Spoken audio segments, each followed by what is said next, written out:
Hey guys, let's get started with lesson 3.8. It's writing linear equations from tables. So like we'd just been doing when we were writing equations given a point and or 2 points or a point and a slope, we can also write them when we're given tables. Now this also might come from a real world situation, or it might be just a list of values.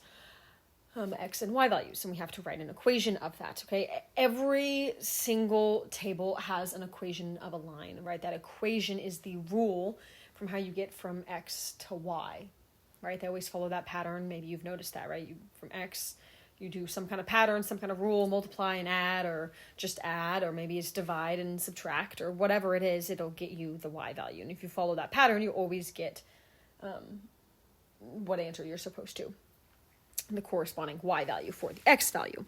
So in writing linear equations from tables, we want to look at writing them from both, or in both slope-intercept form and in point-slope form. Here's some things that you should be able to do. So you should be able to find the slope. You should also be able to find the y-intercept in a table. That is when x equals 0. Right, and you can label that B. You should also be able to find a point in a table, right? That would be x1, comma y1, right? And these things are things that you already know to do so far, or you should already know how to do. You should also be able to write an equation in point-slope form and in slope-intercept form. Now, the only thing different in these lessons is that we're looking at it from a table, so maybe it's a little bit more information, maybe it's a little bit more confusing looking. Remember, point-slope form is y minus y1 equals m parentheses x minus x1, right, where m is your slope, and x1 and y1 make your points. And then slope-intercept form is y equals mx plus b. All right, so in point-slope form, you're given just a point and a slope. This is super helpful when you don't automatically know the y-intercept. So just like when we were looking at writing equations from a graph, or on the last lesson from just 2 points given, we might not be given the y-intercept. Now, we could graph it and find our y-intercept that way, or maybe it's not a pretty y-intercept. Well, if we graph it in point slope, we can then convert, using our knowledge from our 3.5 lesson, to slope-intercept form. If we're already given the y-intercept in our table, that's going to be a little bit easier to find our equation in slope-intercept form. Now, there are many ways that we can kind of, or not many, but there's a few ways we can go about finding the y-intercept given a table, and we're going to look at a couple of those. So let's take a look at this. So step 1 is to identify the slope, which is m, right? Hopefully in a table, we know how to find the slope. So that's step 1. Let's go ahead and do that now. So finding slope from a table, I want to find my change from and my y values. And remember, f of x right here is the same thing as y. So from -2 to 0, I am increasing by 2. Same thing from 0 to 2 and from 2 to 4. And then my change in my x values is +1 each time. My slope is change in y over change in x. So I will have a slope of 2 over 1, which will give me a slope of just 2. So over here in my little list, I can write that my slope is 2. Now I need to identify my y-intercept, my b value, right? That's when x is 0. Well, on this table, I don't see anywhere where x is 0. So because of that, I want to write my equation in point-slope form, and then I can convert it to find slope-intercept form. So the first thing I'm going to do is just identify a point that I want to use. Remember, it does not matter what point you use for point-slope. You just need to pick one. So I'm actually going to pick the last one because that looks fun. So I'm going to choose my point 4, 4. And I'm going to plug it into my point-slope form. So I'm going to say y minus 4 equals 2 times x minus 4. Now with this equation, I'm going to rewrite it up here so that I can convert, which will then tell me my y-intercept. First thing I need to do on solving this is distribute my 2. So I do 2 to my x. 2 times x is 2x, and then 2 to my negative 4. So 2 times negative 4 is negative 8. So now I have y minus 4 equals 2x minus 8. Now to get my y by myself, I need to add 4 to both sides. Negative 4 plus 4 is 0. So I'm left with y equals 2x. Negative 8 plus 4 is negative 4. So my equation in slope-intercept form is y equals 2x minus 4 or plus a negative 4. My b value then is negative 4. Okay, that's how I'm going to find my y-intercept. That's easy, going from point slope to slope-intercept, but there are a couple other ways. Okay, I could have plugged in some values for x and y in slope-intercept form and solved for b. Right, so I could have taken my points 4 and 4, and instead of having my equation there before I knew the b value, I could plug in points for 0, or for x and y, so I could do 4 equals 2 times my x value 4 plus b, and then solve for b. So that would have been 4 equals 8 plus b. So when I subtract 8 from both sides, that would be negative 4 equals b. I could do it that way, or I could look at my table. And this is another one of my favorite ways.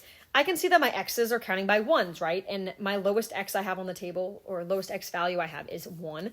So if I just went the opposite direction, okay, to get to 0, that's down 1. So all I have to do is the same change in y. Since my change in x was originally plus 1, if I just go back 1 the opposite direction, then I just need to go back the opposite direction by subtracting 2 from my lowest y value. So negative 2 minus 2 is negative 4. So that's how I could get it as well.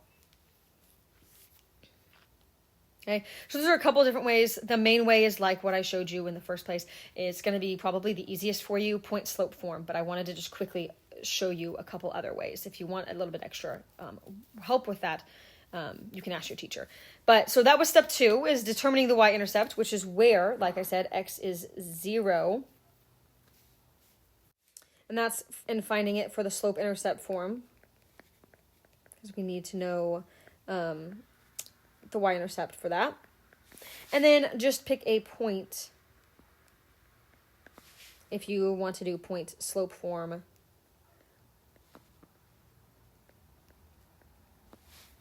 Okay, first, and then you could convert to slope-intercept form. So we kind of did that one. Let's look at one more together. We're going to start with purple this time. All right, so I'm going to look at first my change in y. From 4 to 3, that's down 1. From 3 to 1, that's actually down 2. And then 1 to 0, that's down 1. Change in x, negative 4 to negative 2 is plus 2. Change from negative 2 to positive 2 is plus 4. So notice my change there is kind of different, but it's going to equal the same thing, and then plus 2 again. So my change in y over my change in x was either negative 1 over positive 2 or negative 2 over 4, which simplifies to the same thing, negative 1 over 2 or negative 2 over 4.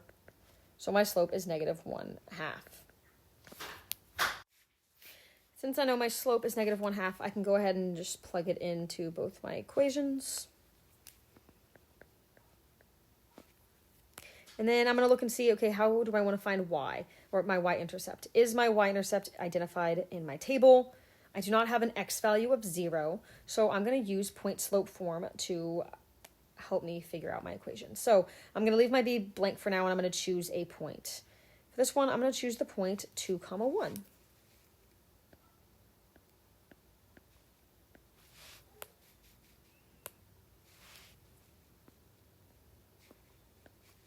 Fill in my point slope formula.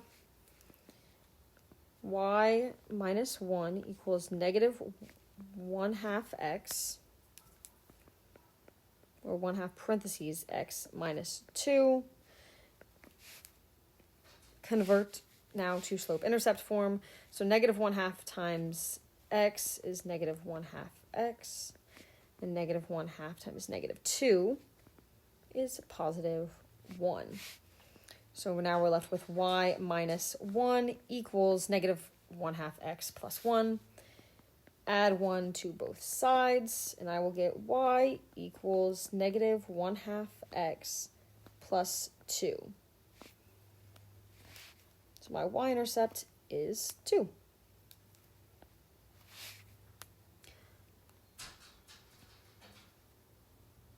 I could go ahead and check that if I wanted to on the table, trying to figure out a way to get right here. Right, this is where it would fit in. It's about halfway between negative 2 and 2, right? I'd need to do a plus 2 there and then make that a plus 2. And if I'm adding 2 to both sides, then my change in y is actually down 1. So I would need to go down 1 from 3, right? Just down 1, which would get me to a value of 2. So I know I did it correctly. Sometimes that's a nice visual I can give myself and make sure, okay, yep, should be following the pattern, right? I'm getting smaller, so it should be between 3 and 1, since 0 is between negative 2 and 2. There you go. Okay, there's writing a equation from a table. I recommend starting with point slope if your y-intercept is not clearly identified. Let's look at one really quickly where the y-intercept is identified.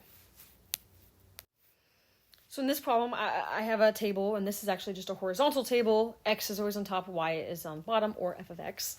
And the first thing I want to do is still find my slope. So I'm going to look at my change in y values. That is going down 2. And I really only need to choose the difference between 2 points. I can do some other ones if I want to check my work, but I don't have to do any more. And then from negative 9 to negative 3 is plus 6.